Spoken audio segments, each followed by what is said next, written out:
Well, well, well. It's that time of year again. Well, well, well. Well, well, well.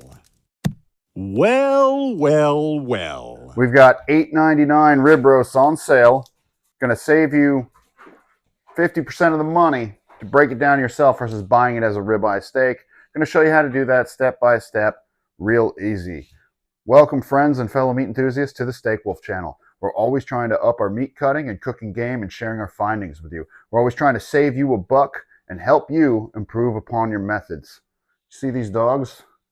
I think they unalived an elf. They might want to lay low for a little while. We're going to start by opening up the cryovac. Always start with a dull knife. You don't want to mess up your pristine knife on some plastic. Flip it up on its end.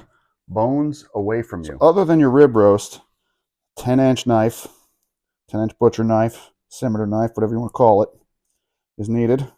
Optional but recommended is a distinguished gentleman German Shepherd and a spicy little Rottweiler.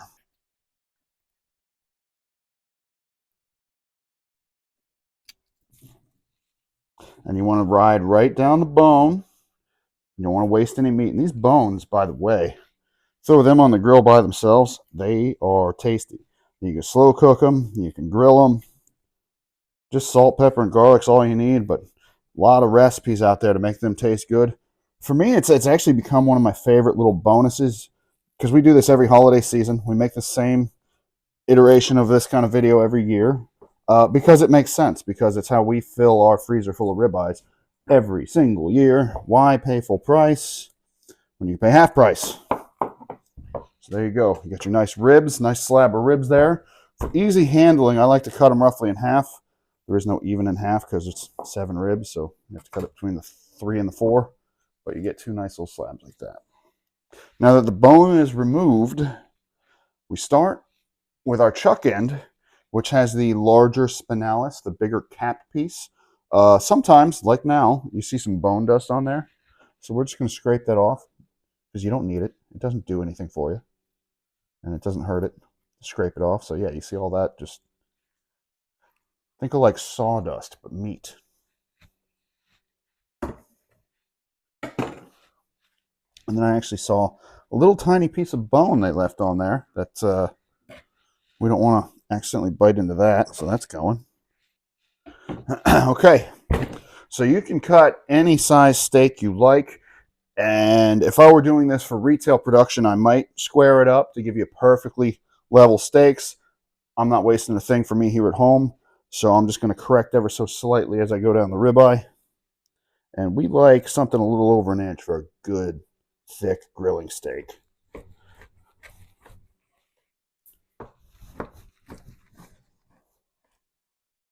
Nope. See that little face? We're 2 steaks in, and those are looking pretty damn good. I'm pretty excited. These are some of the best ribeyes I've seen in a while. I think we hit the jackpot as far as your own ribeye roast is concerned. I might be going a little thick here. Maybe I'm hungry. I don't know. But looks good to me.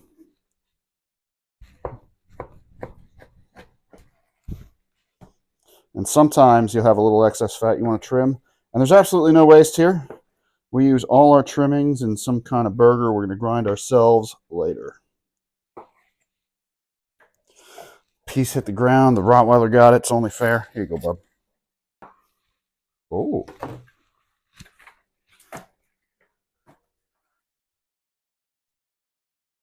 No, I'm not giving you a real ribeye. What are you talking about? It was a joke.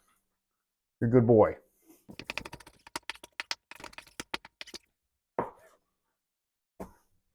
Feel like I'm surrounded by sharks. Sharks with hot, panting breath.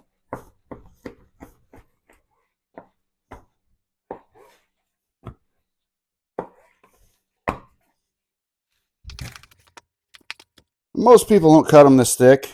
Most people on a ribeye this size could get probably 18 to 20 steaks, but I'm not screwing around. I like big steak.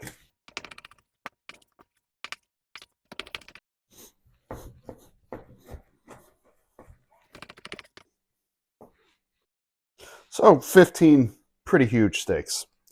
I'm content with that at $8.99 a pound, plus the ribs, plus a little bit of trimmings for some grind.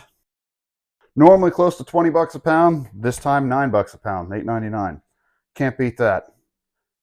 I've got a little bonus for you if you don't like such a fatty steak. We're going to do a whole tenderloin now. We're just going to vacuum seal these so they're good. They'll hold in a freezer for a year if you got them vacuum sealed. So got a whole tenderloin here.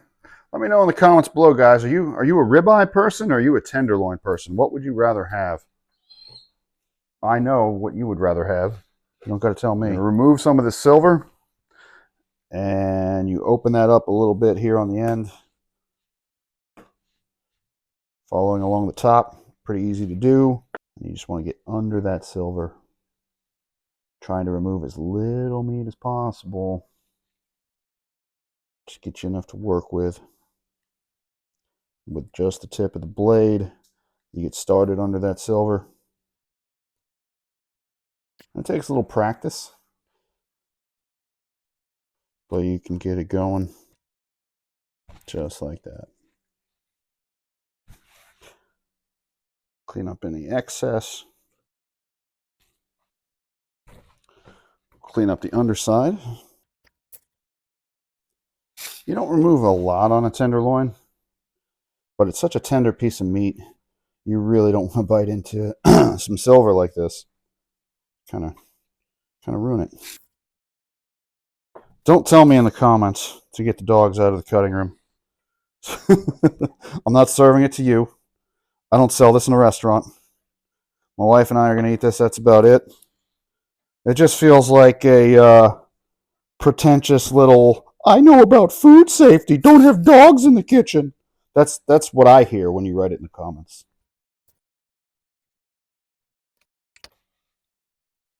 Not a lot comes off. This step might not even be necessary. Just a little finishing touch here. Don't take off too much. Again, nothing wasted. All goes into the trim pile to be ground. So let's cut some steaks. Like a good thick fillet. Gonna be able to get a nice sear. Get a good medium rare in the middle. That's gonna be nice.